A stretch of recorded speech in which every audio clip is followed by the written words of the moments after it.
Good morning, everybody. Welcome to Turning Towards Life from Thirdspace with me, Justin, and with Lizzie. We are really, really delighted to be doing this again for our 97th week. Can never believe it, Lizzie, when we say the numbers. I mean, the numbers are so unimportant, but really, here we are again, which is a great joy for me anyway. And what else is there to say? But we're really glad you're with us, whether you're with us live, as we know many people are, or whether you're listening later on a podcast or on YouTube or something like that. We're glad you're here. It's what makes it possible. And morning, Lizzie. Really pleased to see you as well. Yeah, I'm also really happy to be here and, as usual, feel held by the practice of being here and finding a source. And this source today feels strangely quite short. We normally have quite kind of long ones, but when I read it, it opened so many things for me, and finding out that there are people who have really delved into the nature of what it means to be in human relationship, and then they've written things about it. That's such a joy for me. So I'm really glad to be bringing this, and glad to be here, and glad to just be continuing on and keeping the conversation going, really. And it's, as ever, so lovely to see that, you know, when we come off of here, it's not like we sit looking at the comments, because we're, you know, our primary broadcast, as it were, is on Facebook. And when people comment, and for us, I know you do the same, Justin, because we often respond to people, but last week we had a very lovely couple of little conversations underneath the video. And just to know that you're there, the listeners, as well as we're here, the also listeners, but the conveners, if you like, it's a really incredible thing. So I'm very grateful, and I want to just say a hello to everybody and thank you for being here. And this conversation, I think, that Adrian Rich is beginning us on with this source, is such an underpinning part of everything for me. And so I have no idea what I want to say about it. Like, it's always that feeling with the source, like I really don't know, and yet I can feel the potency and the richness and the possibility of it. So I'm going to read, and then Justin, will you read after me? Yeah, absolutely. So, Adrian Rich. An honourable human relationship, that is one in which two people have the right to use the word love, is a process delicate, violent, often terrifying to both persons involved, a process of refining the truths they can tell each other. It is important to do this because it breaks down human self-delusion and isolation. It is important to do this because in doing so we do justice to our own complexity. It is important to do this because we can count on so few people to go that hard way with us.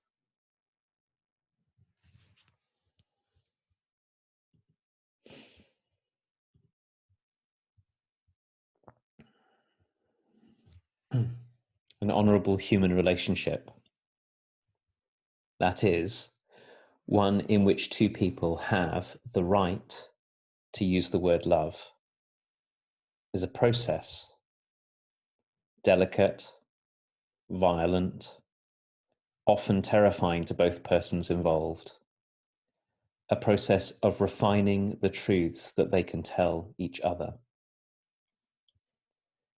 It is important to do this because it breaks down human self-delusion and isolation.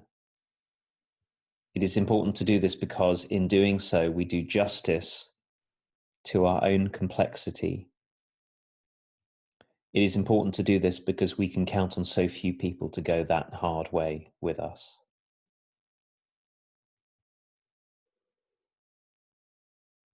Mm.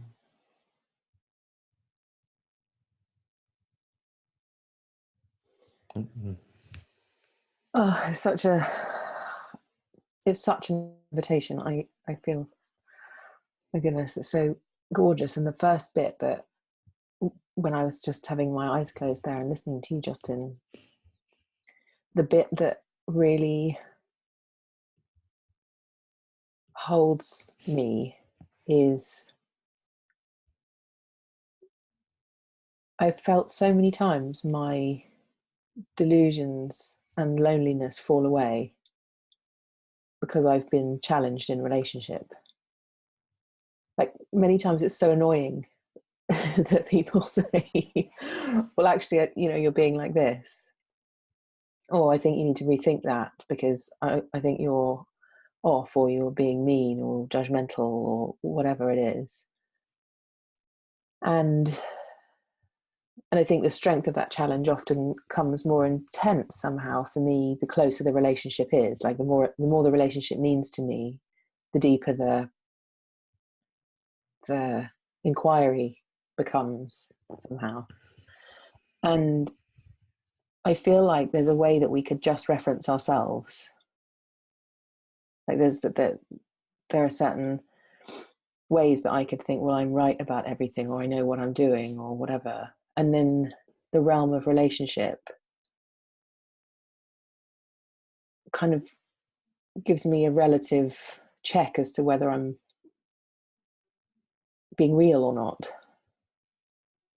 And so I so appreciate that Adrienne Rich is telling us that the value of it helps to break down this self-delusion and isolation, and however painful it is to pass through into like back into connection again because of and for the sake of relationship, I always feel gladder for the process having happened around something, even though it's really painful and wounding and difficult, which is why she talks about the hard way, I think, 'cause I don't think it's an easy way to live. I think many times it's so much easier to be alone and just, this is my world and I'm independent of everybody else and I don't need anybody. I could totally find that in myself to withdraw and isolate and just say, well, I'm out of here.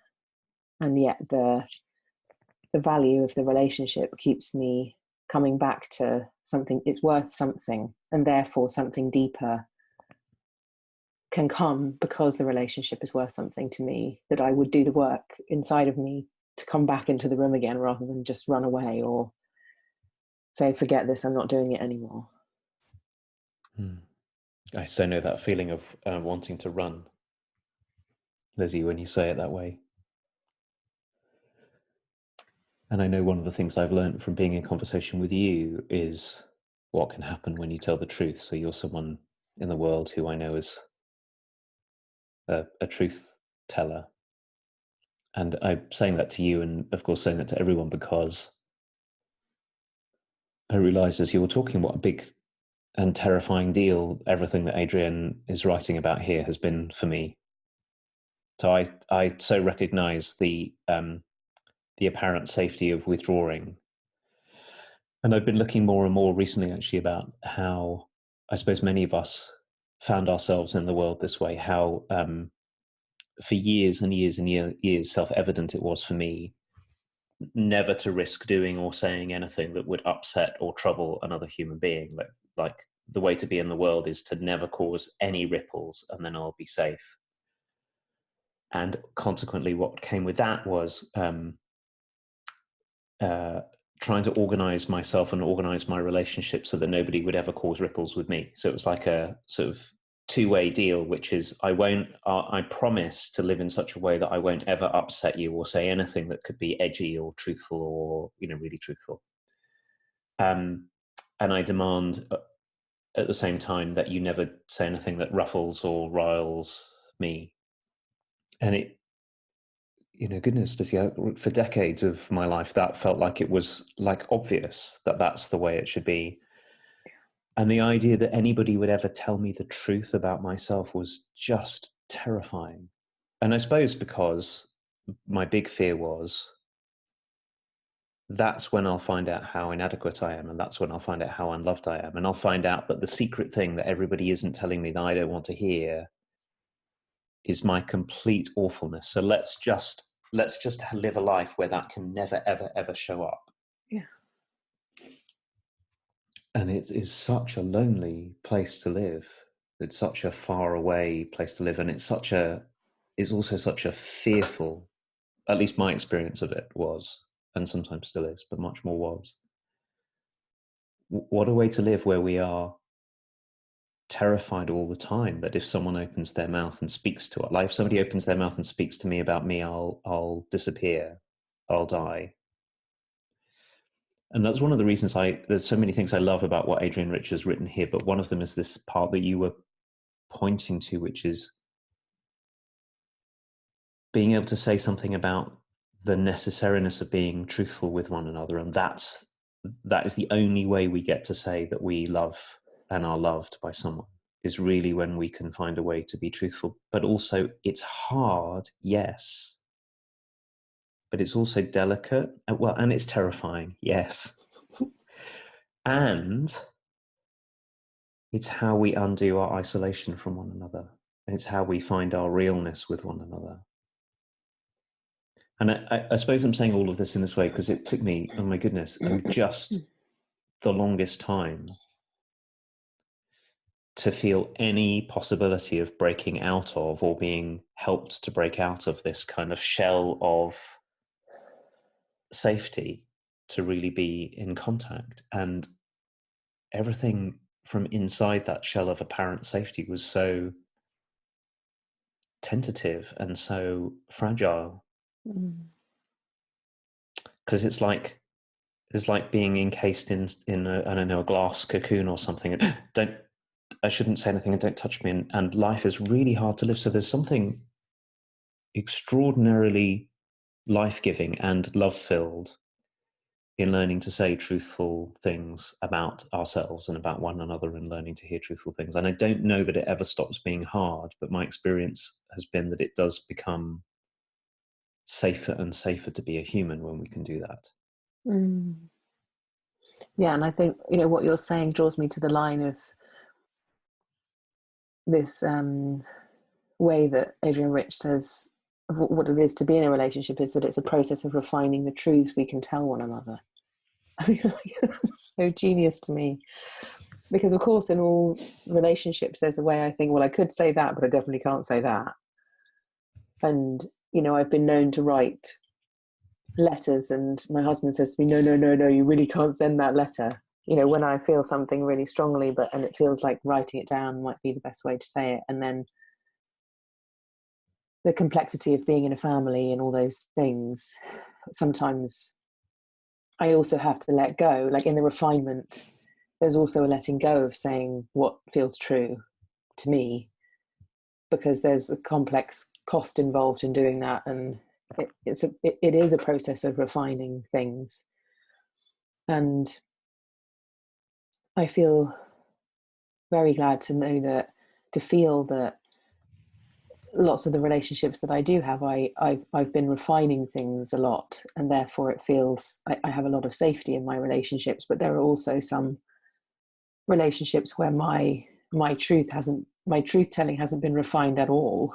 So I make blunders, and the refining is appealing to me now, because I can see that there are times when I wade in and my timing's off, or appropriateness is off, or it doesn't create safety sometimes. And of course there's ways that there are times when the truth is told and it does create safety as well. But just the fact that we're in a process with one another of refining feels like it paints relationship as a kind of artistry. Being together and going the hard way with one another is a kind of art. And that there's a time for certain things and a time for other things, and a feeling for what can be said and what wouldn't be helpful right now, and choosing our moments. And I know that, I'm guilty of doing the thing, like with my husband, I'll lie there and it's midnight and I'll suddenly start talking about why we were born. And he's like, really, I can't have this conversation right now. Can you just be quiet, please? So I know there's all kinds of things in there around how my refinement skills, if you like, my capacity to refine rather than just be whatever I think I want to be, but in the nature of the relationship, being in that kind of dance of refinement and feeling and letting go of whatever agenda I'm holding on tightly to and letting something unfold and being in the flow with another human being is such an incredible education. And we are complex. It is complex. I can feel it even beginning to talk about this. And partly I think that's why I feel attracted to what Adrienne Rich talks about, because it's undeniable that relationships are complicated, whether it's with our children or with our parents or with our partners or our friends or our colleagues or anybody. When you get into anything that's worth something to you personally, relationally, it doesn't take long before it's complex because of the nature of the beings that we are. We're not one-dimensional, simple things. And so I can really feel that complexity and how the word refinement is so appropriate for complex things. And I know, like in my more organizational work, I have a wonderful colleague that I work very closely with, and we often talk about kind of wafting. Like, we can't control anything. We can't, it's a human system. You can't fix anything down, but you can refine, you can be in it in a way that brings a gentle directionality without it being a forced thing or something. And it feels like when we're working with a complex system, which is this, I'm a complex system, you're a complex system, together we're an even more complex system, and then we add another person in and we're even more complex. And so this word refinement is so appealing to me, because I think relationships and systems of relationships are such rich learning grounds. And the deeper we get into them, the deeper we have to reach for this honest place in us. But it also kind of, the harder it becomes as well. You know, Justin, you and I, the wider communities that we find ourselves in, the complexity of a group of 25 people all up to this kind of work in the world, for example, it's a really big thing. And so I appreciate Adrienne Rich pointing to the complexity and doing justice to it by being in the relationships in a real way. Feels very honest. I'm very taken as you're talking, Lizzie, about a topic that we keep on circling back to, that I think in a way really is part of the not so secret project of turning towards life, because it is a way of turning towards life, which is beautifully captured in what you've said and in that paragraph where Adrienne Rich talks about refining, which is when we start to see ourselves and our life as a process rather than as a thing. So if you're a thing, because I think this is a really easy mistake, if you're a thing and I'm a thing, like an object, there's a right way to talk to one another and a dangerous way to talk to one another. And if I can figure out what the right way is, then I can do just that. And then I don't have to do any more work anymore, and I don't have to worry anymore, and everything will be fine. And I think a lot of us, certainly myself included, have come at relationships that way, which is, if I could only understand you, Lizzie, I'd have all the sort of tricks and techniques to be able to be in relationship with you without bumping and without being in difficulty. And I'd have the same for myself, except it's a vast misunderstanding of what it is, first of all, to be a human, which is that we're much more like processes than we are like things. So we're changing and changing and changing and unfolding and unfolding and unfolding all the time. And so then the complexity that you talk about, that's sort of within us, but also between us, is not something that can ever be grasped. Like, in order to be in relationship with you over a long period of time, one of the things I have to do is I have to give up my certainty about myself and about you. And I have to be prepared to continually learn what can happen here between us.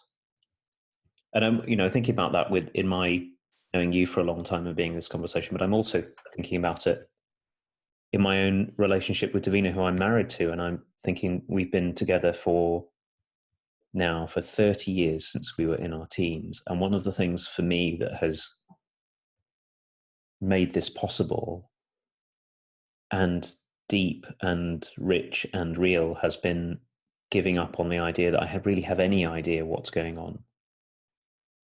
And instead learning to come at being in relationship with a kind of wonder. And I don't just mean, because I don't mean like joyful, lovely wonder. I mean like wonder, what is this and what's called for now? And I think when I think about all of the deepest relationships I have, that's what makes them what they are, is that we have managed to find a way of giving up on having to know, and giving up on having to be right, and giving up on knowing what the right thing to do, and wondering, and letting ourselves know that this is really hard, like sort of owning up to the hardness of it. And then in a way, might be a funny way of saying it, being sort of students of one another. So for example, I think it really helps for me to be able to say something to you, and for you to be able to say, not now, too much, not that. And then I can learn, oh, there's a different kind of truth that's called for here. So it doesn't mean, when we find that in one another, it doesn't mean lying to one another. It means finding out what can be said now. And then also, I find for me is finding that there are things that I could say that I didn't know I could say. It's not just whether you can take it or something. Like, can I find in myself to say what I really want, or what I long for, or how I'm being affected by you? So anyway, this is a sort of long way of saying, I think our turning away from life is when we treat ourselves like we're fixed, and our turning towards life is when we start to see that we're caught in an endless, unknowable, unfolding mystery, and we have to keep on learning to be in it. Yeah. And it's never going to be the work of pinning our friends and our partners and our children, our parents down, sort of going, I've got you now. Lizzie, now I understand you. In a way, it's the other way, which is, teach me, and then let me see if I can respond to what you're teaching me. And that's in a way why it's delicate, terrifying, and violent, is that the violent part of it is not necessarily that we intend to do violence to one another. We keep on being surprised. We keep on finding ourselves beyond the edge of our own knowing, which is a kind of place to be. Yeah. It's really beautiful, Justin, as you're saying all those things. What's happening for me is that I'm feeling myself as an amalgamation of learningness, that everybody in my life, whoever they've been, has been in the refinement with me, and who I am now, who I've become, is a kind of cumulative effect, in a way, of all the ways I've been in relationship with people. I can really feel it. That knowing you has made me different. Being married to Matthew, my husband, has made me different. Being an auntie to my nieces and nephews has made me different. Like I feel like I'm all of a sudden in this moment like an accumulation of all of the learning from and through relationship, and that's had me become a certain way. And then I can also feel how, in order for that to have happened, I have to have let them teach me, like you're saying. Like, I have to have been impressionable, I have to have been open, I have to have been interested, curious, wondering, like you're talking about with Davina, like being a wanderer, not I've got your number, this is how it's going to be, but to be receptive to otherness, and to let otherness become me, rather than otherness differentiate me or something. And makes me think of this concept that I feel always inquiring into, which is the nature of separation and non-separation. And actually this feels like a really grounded example that I can find of the support for the argument in a very normal human way of non-separation, because I can feel everyone in me,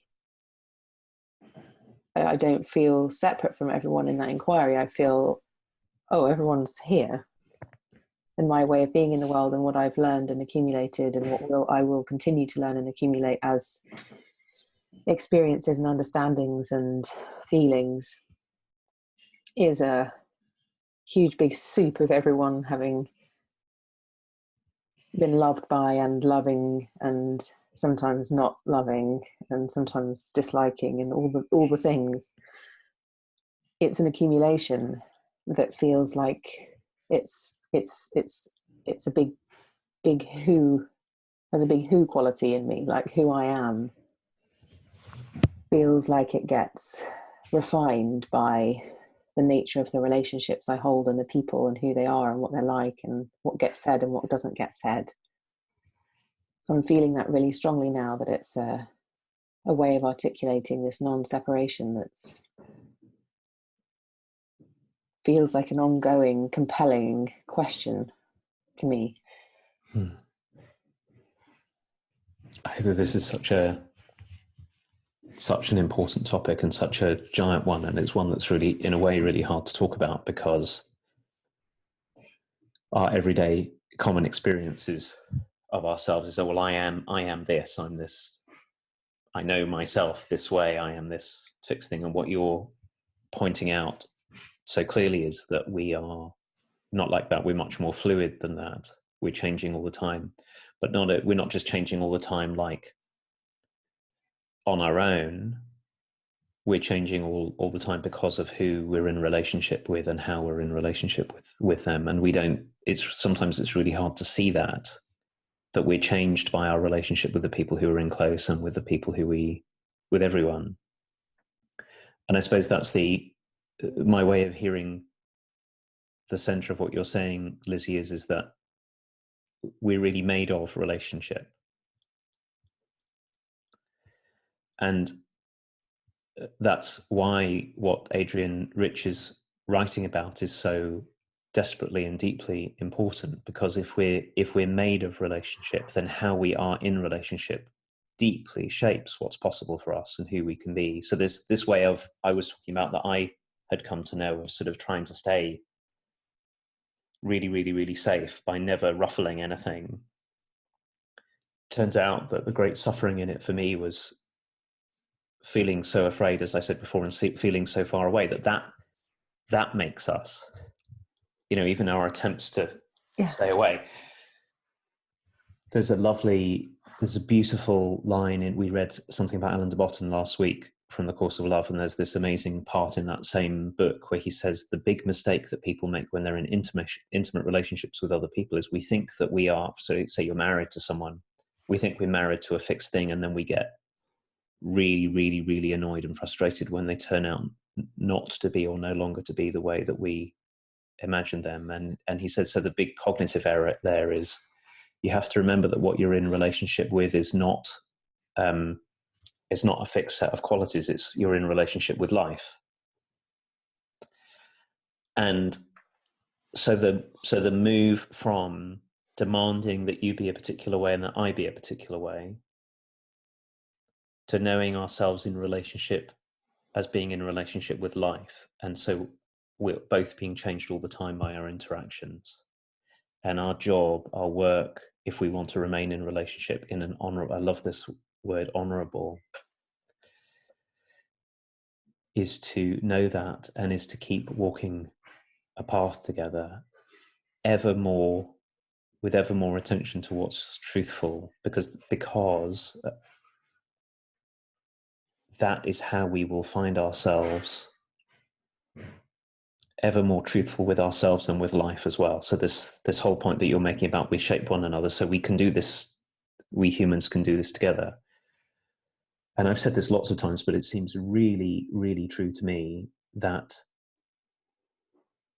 there's a very intimate relationship between being human and telling the truth, or between life and telling the truth might be a better way. That the path of refining the truth is also the path of coming back into life. And like you say, we can only actually do it together. We can't actually do that on our own, partly because we are never on our own. Yeah. Yeah. It strikes me that this whole thing about telling the truth, you could also say it's like being real with one another. Mm-hmm. They're really saying what's here, really being disclosive and courageous about that. Just feels very beautiful to me. And this, I'm just looking at the time and realizing that we're close to the end of this half an hour of being together, but this whole topic feels so beautifully rich and unending. It's such a joy to be in the conversation about it and to have a go, because it's actually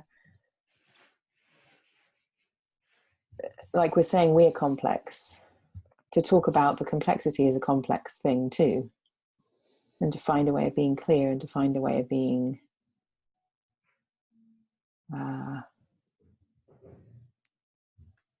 having our language really reflect the way that we're feeling and experiencing feels like a really mysterious something. And it's a kind of feels like a never-ending thing to be in this and inquire into it and wander into it. So I feel very glad that we're in the conversation. And if you're listening on a podcast, just so that you know, if you want to find the source and you want to read it, there's also where it comes from is at the bottom of the source.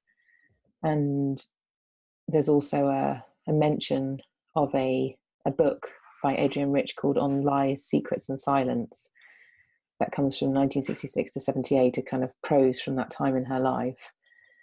So if you want to reference that, you can find that on turningtowards.life, which is our website where all of the sources go and all of these videos converge, and you can see what you're interested in listening to if you've only just joined us and you want to see what other topics we've talked about. But I would very much suggest diving into Adrienne Rich's work and doing some Googling, because it's been such a lovely thing for me in the last week, just seeing this and finding more about who she is and what she stands for, particularly in women's studies and all the things that she's written about in her life and spoken about as well. So thank you everybody for being with us. It's a really beautiful thing to be here and to be in this conversation. And Justin, just very quickly, you're teaching on the 23rd and 24th of September 2019, by the way. If you're listening in 2030, this will be irrelevant to you. But if you are listening presently and you'd like, or before the 23rd and 24th of September, and you'd like to be with Justin for a couple of days and learn some wonderful things about this coaching work, development work that we do, that's going to be very beautiful. It's in Hammersmith in London. And you can look at our website, which is thirdspace.org. Or no, thirdspacecoaching.org. Neither of those, actually, Lizzie. Oh, no. One day we'll agree on what it is. It's these days it's wearethirdSpace.org. Oh, I completely knew that. I'm sorry. But that's the one. That's the one. If you want to find out, it would be wonderful. We've had so many people from Turning Towards Life come and learn with us because of what's going on here, and so you could expect a couple of days of deep dive into some big questions about what it is to be human, and then on the basis of that, how might we work with one another to support our development. And I'm thinking, Lizzie, a lot about this that we've been talking about, how supporting one another's development is always a process of refining the truths we can tell one another. Yes, that's a big part of it. I'm very grateful for this. So it'd be so very wonderful to have you join us, and drop us a line on Facebook or use the contact details on wearethirdSpace.org if you've got any questions, and maybe we'll see some of you in September. Yeah. Thank you so much for everybody joining us today, and at whatever time you're finding us. And we will be back next week at 9 o'clock on Sunday for a source chosen by Justin, which will be who knows what. Who knows? We'll find out. Thank you, everyone. Thanks, everyone. Bye-bye. Bye-bye.